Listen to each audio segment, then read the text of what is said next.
বলছো? হ্যাঁ রাহুল বলছি। আম, তুমি রাহুল না? হ্যাঁ রাহুল। আমাকে তো টিনা তোমার নাম্বারটাই দিলো। কোন টিনা?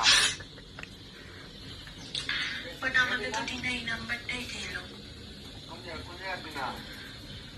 না মানে আমি রাহুলের নাম্বার চেয়েছিলাম, তো আমাকে তো এই নাম্বারটাই দিল। গলার আওয়াজটাও তো অনেকটা রাহুলের মতোই লাগছে। So why are you pretend to be that you are not Rahul?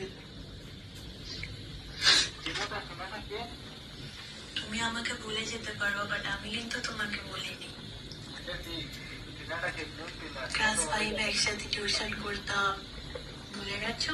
Math স্যারের কাছে যেতাম একসাথে, সাইকেল চালিয়ে। তুমি আগে যেতে, আমি পেছনে যেতাম, আমি আগে যেতাম, তুমি পেছনে যেতে।